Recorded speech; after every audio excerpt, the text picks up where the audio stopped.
Craziest moment of my life. Right now, about to eat a grasshopper. Most Americans consider insects fit only to squash with a shoe, and certainly not something to serve up on a dinner plate. But the United Nations says eating insects should be encouraged as a nutritious, sustainable food source for the world's population. Just all right.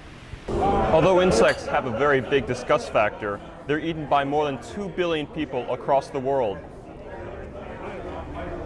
Oh. People are just kind of grossed out at the fact that they're actually eating some sort of insect. All that crackly stuff and knowing that it's the kinda frame gross. and body structure. There's definitely a novelty to it. George Watland at the Sierra Club says there could be real environmental benefits to consuming crickets instead of another world staple, beef. The water required to produce beef is approximately 15.8 gallons of water per gram of protein. Crickets require only 0.8 gallons of water. So it's like 10 to 1, maybe 20 to 1 compared to beef. Cows also produce methane, a greenhouse gas thought to contribute to climate change. Insects don't, and in addition to protein, they're a rich source of minerals like iron, zinc, and copper.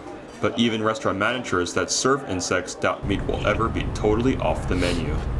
I don't know if eating an insect would replace the nutritional value that you get from eating maybe pork, beef, or chicken. I think they should be a little more adventurous and try new things.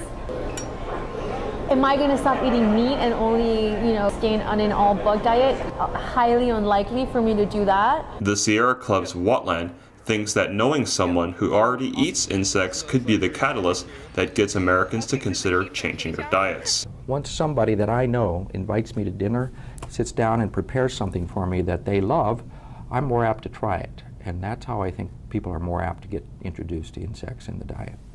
Experts say that rising food prices and growing environmental concerns could land insects on a lot more American plates within a couple of decades. Barnes Young reporting.